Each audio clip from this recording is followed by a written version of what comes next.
Hi everyone, I'm sorry this video is a week late, but work has been pretty busy. But today I just wanted to talk about the computer that I built for my wife, and it was an opportunity for me to experiment a little bit with a case that I didn't really know how much I was going to like, and ended up liking it a lot. And then also checking out, this was back, I built this right when the RX 460 came out. So it was a, kill two birds with one stone type deal. And it's based around an i3 6100 processor. I used the same H110 motherboard that I used in the last build, and it's got a 430 watt power supply, and of course the Radeon PowerColor RX 460. And even though the 460 is technically less powerful than a lot of the last generation like mid-grade cards like the 950, as you're going to see from the gameplay footage, it's very, very capable, and I was actually super impressed with some of the games. Like Witcher 3, I had technically less frame rates, but there was some micro stutter with the 950. I don't know exactly where it was coming from, so it actually felt smoother on this system, which was substantially cheaper by probably $150, $200.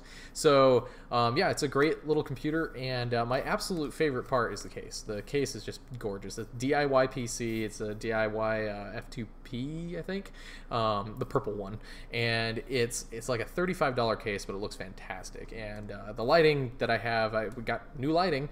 The lighting doesn't do it justice. It looks so cool. So anyway, here's some gameplay footage, and I will talk to you in a bit.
So there you go, there's some gameplay footage, and that kind of gives you an idea of how this thing runs. And again, I was really surprised with how well it performed, just being that it was an RX 460. And I mean, I've heard that there are some people that had some issues with their PowerColor RX 460s having like bad thermal paste on them and things like that, but I haven't had any issues with this one. It stays nice and cool.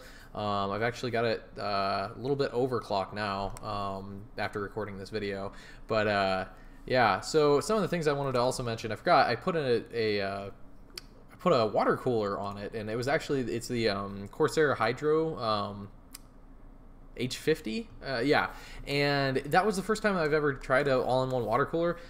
It's an i3 6100, it doesn't need it, but I thought, why not? I'm gonna try it out anyway, and it works great. It's the Intel only version, and I don't think they make one for AMD for that particular model. Anyway, so yeah, I've got the chart for all of the frames, average frames per second for the games, and first thing I want to point out is this thing slaughtered CSGO compared to the 950, and it beat it by over 30 frames per second on average.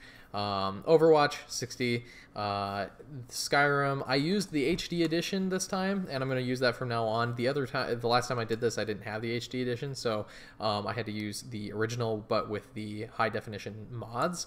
So that one's kind of up in the air for me. It's a little bit lower than the 950 version ran last time, but all in all, it felt about the same. So I don't know how it'll deal with more mods, if you were to put more mods in. Shadow of Mordor, I ran it on medium. It had 67 frames per second on average, and the 950 was running it at about 59 on high, so that beat it a little bit. I don't know, it came down to like the mid 50s when I turned it on to high with the RX 460. GTA 5 actually tied with the 950, and then the Witcher 3 actually, like I said, it felt smoother. I don't know what was going on there. I think I need to look in and make sure that I've got all the settings correct on my on the other computer, because it felt like it should be doing better than this, but I don't know. So anyway, that's about it for this video, and this kind of turned more into an RX 460 review than anything else, but that's kind of a nice entry-level PC, and with that case, it looks like a sweet gaming rig. So, you know, your friends will ooh and ah over the case, and you don't have to tell them how much you spent for the insides, because it looks gorgeous. So anyway, that's all I've got for today, and I will see you all next time.